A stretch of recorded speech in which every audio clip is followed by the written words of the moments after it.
네, 시청자 여러분 안녕하십니까. 뉴스데스크 제주입니다. 이번 제주도지사 선거에서 무소속의 원희룡 후보가 당선돼 연임에 성공을 했는데요. 4년의 경험을 바탕으로 화합과 참여 정치를 하겠다고 밝혀 도정 운영에 어떤 변화가 찾아올지 주목됩니다. 김찬영 기자의 보도입니다. 도지사 선거에서 무소속 원희룡 후보가 51.7%의 득표율로 더불어민주당 문대림 후보를 누르고 당선됐습니다. 전국을 휩쓴 민주당 열풍 속에서 무소속으로 당당히 당선돼 민선 6기에 이어 7기 도정을 이끌게 됐습니다. 당적을 포기하고 인물론으로 승부수를 띄운 점과 민주당의 우호적인 젊은 층과 여성층을 겨냥한 공약이 주요했다는 분석입니다. 도민들께서 주신 여러 가지 질책 그리고 여러 가지 바람 잘 새겨서 정말 도민들 바라시는 것처럼 잘 하도록 하겠습니다. 열심히 하겠습니다. 원희룡 당선인은 충원묘지와 사산 평화공원 참배를 마치고 바로 도지사 직무에 복귀했습니다. 새로운 민선 7기에서는 화합과 참여 정치를 이뤄가겠다며 갈등 해소와 소통 강화를 최우선 과제로 꼽았습니다. 특히 갈등을 불러온 대규모 개발 사업에 대해서는 규제를 더 강화하겠다고 밝혀 도정 운영의 변화를 예고했습니다. 난개발에 대한 규제는 일관되게 더 강화될 거고요. 세부적인 부분에서는 미세한 조정들은 오히려 좀 적극 행정, 또 도민들이 불편을 느끼는 사항들에 대해서는 저희가 가능한 것은 좀 완화시키고 개선해 나가는. 원희룡 당선인은 공약실천위원회를 꾸려 주요 공약들을 최대한 빨리 도정 정책으로 반영할 예정입니다. 도지사 연임으로 공약과 기존 정책은 탄력을 받겠지만 민주당이 휩쓴 제주도 의회와의 협치는 해결해야 할 큰 과제로 남았습니다. MBC 뉴스 김찬년입니다. 네, 이번 제주도 교육감 선거에서는 진보 성향의 이성문 후보가 초박빙의 접전 끝에 당선이 됐습니다. 하지만 득표율 51.2%, 4년 전에 비해 사뭇 줄어든 지지로 재선에 간신히 성공하면서 제주교육 대통합이라는 과제 해결이 시급해졌습니다. 홍수영 기자입니다. 개표가 진행되는 내내 피말리는 접전이 계속된 교육감 선거. 최종 승자는 이성문 후보였습니다. 역전에 역전을 거듭한 개표는 새벽 4시를 넘겨서야 이성문 후보가 17만 4천여 표를 얻으며 김광수 후보를 8,200표 차로 누르고 당선을 확정했습니다. 이성문 후보는 서귀포시에서 김광수 후보에게 960표 뒤졌지만 제주시에서 9,200표 앞서며 승부를 결정지었습니다. 한 분 한 분의 뜻이 이렇게도 소중하구나라는 것을 절감했습니다. 이 소중한 절감한 마음들을 앞으로 4년 동안 잘 간직해서 당선증을 받고 직무에 복귀한 이성문 교육감은 전국에서 가장 극적인 드라마의 주인공이 됐다며 선거로 전해준 민심을 실현하겠다고 밝혔습니다. 교육 복지 완성을 통해 공교육의 질을 높이기 위한 정책을 우선 시행하고 절반의 지지율을 극복하기 위한 노력도 강조했습니다. 저를 선택하지 않는 분들의 뜻들을 지속적으로 수렴을 하고요. 또 의회에서 같이 협력을 해가면서 그 뜻을 잘 받들 수 있도록 함께 노력하겠습니다. 전교조 제주지부장을 지내고 2010년 교육의원, 2014년 제주 첫 진보 교육감 당선에 이어 재선에 성공한 이성문 교육감. 새로운 4년 제주 교육에 거는 유권자들의 기대가 커지고 있습니다. MBC 뉴스 홍수현입니다. 이번 도의원 선거에서는 더불어민주당이 제주 선거 사상 유례가 없을 정도의 압승을 거두었고 도의회를 완전히 장악을 했습니다. 자유한국당은 사실상 전멸에 가까운 참패로 창당 이래 최대 위기에 몰렸습니다. 조인호 기자입니다. 도의원 당선자들이 당선증을 받기 위해 한자리에 모였습니다. 마치 당내 행사처럼 자리를 대부분 차지한 더불어민주당 후보들끼리 반갑게 축하 인사를 주고받습니다. 이번 선거에서 더불어민주당이 얻은 도의회 의석은 29석. 교육의원을 제외한 전체 의석의 70% 이상이어서 원희룡 도정을 압박하고 의장단도 독식할 수 있게 됐습니다. 도정의 어떤 변화와 혁신을 바라는 도민의 이제 열망이 이제 반영된 결과다. 또 그 열망이 문재인 정부의 성공과 궤를 같이 하고 있고. 반면 4년 전 원내 제1당이었던 자유한국당은 불과 2석에 그쳐 원내 교섭단체 기준인 4석에도 미달하는 미니 정당으로 전락했습니다. 사실 선거를 치르면서 굉장히 어려웠습니다. 그렇지만 우리 도민들의 준엄한 심판이라고 생각해서 최선을 다했습니다. 도의회의 의석이 없었던 바른미래당은 2석, 정의당도 1석을 얻어 원내 교두보를 마련했습니다. 무소속 당선자 4명의 행보에도 관심이 쏠리는 가운데 전체 당선자의 절반 이상을 초선 의원이 차지해 물갈이도 대폭 이루어졌습니다. MBC 뉴스 조인호입니다. 지방선거 당선자에 대한 당선증 교부식이 오늘 오후 열렸습니다. 제주도 선관위는 오늘 오후 제주 상공회의소 국제회의장에서 제주도지사와 제주도 교육감, 비례대표 당선자에게 당선증을 나눠줬습니다. 한편 지역구 도의원과 교육의원 당선증 교부식은 각각 제주시와 서귀포시 선관위 주관으로 열렸습니다. 네, 이번에는 그 어느 때보다 치열한 선거전을 치르고 재선에 성공한 원희룡 도지사를 만나보도록 하겠습니다. 지금 스튜디오에 나와 계신데요. 네, 안녕하십니까? 네, 안녕하세요. 네, 정말 고생 많으셨습니다. 고맙습니다. 자, 먼저 축하를 드리고요. 도민 여러분들께 짧게 소감 한 말씀 부탁드리도록 하죠. 네, 도민 여러분 감사합니다. 어려운 여건에서 참 질책도 많이 받았습니다. 도민의 그런 민심의 소리를 잘 받아들여서 더욱더 겸손하고 열심히 우리 도민들의 뜻을 받들도록 하겠습니다. 고맙습니다. 일단 가장 시급하게 보는 현안은 어떤 것이고 또 어떻게 해결해 나가실 건지 들어봤으면 좋겠습니다. 우리 제2공항을 비롯한 갈등 현안, 예. 그리고 쓰레기나 대중교통과 같은 불편해하시는 현안부터 그동안 이 선거 기간에 들었던 우리 민심의 소리들을 잘 반영해서 예. 다시 한번 챙기도록 하겠습니다. 예, 알겠습니다. 그 제2공항 관련해서는 벌써 여러 인터뷰를 하신 걸로 좀 이야기를 들었습니다만은 일단 뭐 내용들을 보니까 용역 결과를 보고 거기에 따라 추진을 하겠다라고 대동소이하게 말씀을 하신 것 같습니다. 네.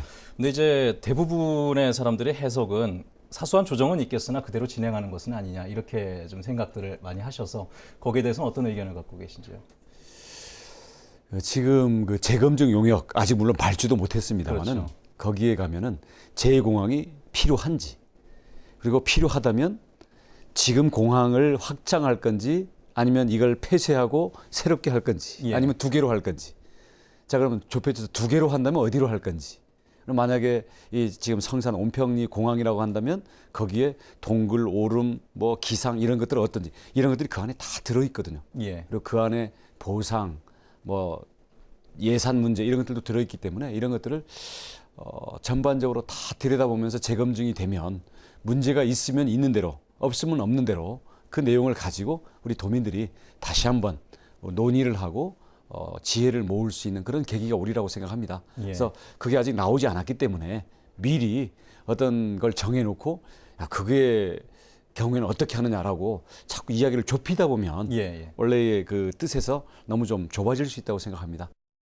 자, 이번 선거를 보니까 지금 민주당이 29석 절대 다수당이 됐거든요. 항상 선거 기간 중에 무소속을 강조하시긴 하셨지만은 아무래도 지난 5개월 다른 역학 구도가 지금 예상이 될 수 있어서 이 문제를 어떻게 풀어나가실지도 궁금하긴 합니다.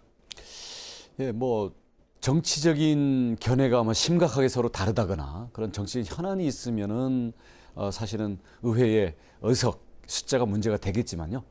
그런 것들이 문제되는 안이 그렇게 크다고는 생각지 않습니다. 그리고 민주당 다수 의석을 만들어준 것도 도민의 뜻이기 때문에 예. 그것을 존중해서 대화를 더 많이 하면서 풀어나가도록 하겠습니다. 예, 알겠습니다. 자, 이 질문 아마 많이 받으실 것 같은데 지금 원 지사님의 꿈이 제주에만 머물지 않고 있다는 것은 사실 누구나 다 아는 요즘 말로 안 비밀입니다. 이 부분에 대해서는. 근데 이제 일각에서는 원 지사님이 보수 중심의 또 개편에 정계 개편의 중심에 서지 않을까라는 그 이야기가 나오고 있어서 앞으로 4년을 혹시 서울만 바라보시지 않을까 이런 또 그런 걱정을 하시는 분들이 많이 계신데 여기에 대해서 답을 하신다면 어떻게 하시겠습니까? 지난 4년에 서울 잠깐 본 거 가지고도 참 질타를 많이 받았거든요. 잠깐 보셨습니까? 그렇죠. 총선 때라든지 대선 때 그랬던 예. 거니까요. 그 이번 선거 과정에서도 도민들과 굳게 약속을 했습니다. 도정에 전념하고 제주도에서 전국에 울려 퍼질 수 있는 그런 성과를 만들어서 제주의 자존심을 키우겠다. 네. 그리고 그런 과정을 통해서 도민과 함께 길을 열어나가겠다라고 약속을 드렸고 더 구체적으로는 중앙정치나 정당 정치를 돌아보지 않겠다라고 말씀을 드렸기 때문에 약속 이거 지켜야죠. 지키겠습니다. 자, 이번 선거가 글쎄요, 이 하시는 분들도 힘들었겠지만 보는 사람들도 좀 힘들다고 이야기하는 네거티브 선거전이 굉장히 치열했습니다. 그 화합과 소통을 앞으로 또 이야기를 하고 계신데 당장의 이 선거 과정에서 고소고발도 여러 걸려 있었지 않습니까? 이 문제는 글쎄 어떻게 풀고 가실 생각이신지요? 글쎄 뭐 큰 틀에서는 풀어야죠. 또 흘려보낼 건 흘려보내고요. 또 고소고발과 관계없이 또 진행되고 있는 문제들도 뭐 선관위에서 하는 거라든지 이런 예. 것들이 있기 때문에 그 사안에 맞게 우리 그 실무진들과 논의를 해서 네. 사리에 맞게 해나가겠습니다. 예, 오늘 함께해 주셔서 고맙습니다. 네, 고맙습니다.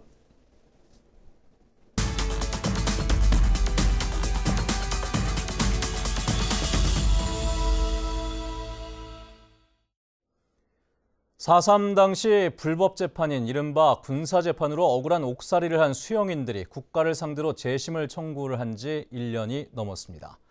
이르면 다음 달로 예상되는 법원의 판단이 재심으로 만약 결정이 되면 이들에 대한 명예회복의 단초가 될 수 있을 것이란 전망이 나오고 있는데요. 물론 갈 길은 아직 많이 남아있기 때문에 지속적인 관심이 필요한 부분입니다. 이소현 기자의 보도입니다. 힘겨운 걸음으로 제주지방법원을 찾은 어르신들. 제주 4.3 사건 당시 군법회의라는 불법적인 재판의 희생양이 돼서 억울하게 옥살이를 했던 생존 수용인들입니다. 지난해 4월 청구인 18명이 정부를 상대로 재심 청구를 신청했고 5차례에 걸친 재판부 심리가 일단락됐습니다. 앞으로 이것들 재판이 원만히 돼서 나이도 이제 90이 다 돼가니까 우리가 잘 살 수 있게끔 기반을 마련해 주시면 감사하겠습니다. 이번 재심 청구 소송에서 당시 군법회의가 불법적인 재판이었다고 주장하는 변호인단이 제출한 증거 자료는 모두 3가지. 형집행을 요청한 군 집행지휘서와 당시 군법회의 기록심사 과장의 증언, 검찰총장이 보낸 형집행 지휘권 등입니다. 미 군정당국이 4.3 수용 피해자들을 군법회의로 처벌했다는 정부 내부 문서가 잇따라 확인된 데 이어 국방부 자료에도 4.3 군법회의는 존재했고 4.3 관련 판결문은 긴박한 상황에서 소각 또는 유기한 것으로 기억한다는 당시 심사과장의 기록이 적혀 있습니다. 그러니까 수용인 명부 이외에도 당시에 군대가 작성했던 이분들의 형량 혹은 수용 기록 이런 것들이 또 다른 방식으로 확인이 되는 것이죠. 이들이 청구한 재심 수용 여부에 대한 법원 결정은 이르면 다음 달에 나올 것으로 예상됩니다. 4.3 당시 군사재판을 받고 억울한 옥살이를 했거나 희생된 제주도민은 2,500여 명. 재심이 받아들여지게 되면 왜곡된 제주 4.3의 역사를 바로 세우는 새로운 변곡점이 될 것으로 보입니다. MBC 뉴스 이소연입니다. 지난 19대 총선 직전 불법 정치자금을 받은 혐의로 재판에 넘겨졌던 현경대 전 의원에 대한 무죄가 최종 확정됐습니다. 대법원 일부는 정치자금법 위반 혐의로 기소된 현경대 전 의원에 대한 공소 사실이 증명되지 않았다며 상고심에서 무죄를 선고한 원심을 확정했습니다. 1심과 2심은 현 전 의원에게 돈을 전달했다고 한 조모 씨의 진술에 신빙성이 없고 오히려 배달 사고의 가능성이 있다며 무죄를 선고한 바 있습니다.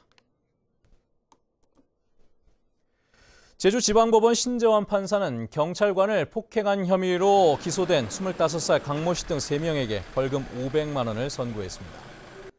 이들은 지난해 9월 유흥주점에서 술값이 많이 나왔다며 주점업주와 실랑이를 벌이다 출동한 경찰관들에게 욕설을 하고 폭행한 혐의로 재판에 넘겨졌습니다. 어제 오후 5시 반쯤 서귀포시 남서쪽 425km 해상에서 조업 중이던 한림선적 21톤급 체납기 어선이 기관 고장으로 항해가 불가능하다며 해경에 구조를 요청했습니다. 해경은 3,000톤급 경비함정을 보내 사고 선박을 서귀포항으로 예인하고 있으며 선장 58살 이모 씨 등 승선원 8명의 건강에는 아무 이상이 없는 것으로 알려졌습니다. 오늘 오전 11시 20분쯤 제주시 화북 이동의 한 도로를 달리던 렌터카와 1톤 탑자가 부딪히는 사고가 발생했습니다. 이 사고로 렌터카 운전자 68살 최모 씨 등 4명이 다쳐 병원으로 옮겨졌는데 경찰은 렌터카가 차선 변경을 하다 사고가 난 것으로 보고 정확한 사고 원인을 조사하고 있습니다. 뉴스데스크 제주를 마칩니다. 시청해주신 여러분 고맙습니다.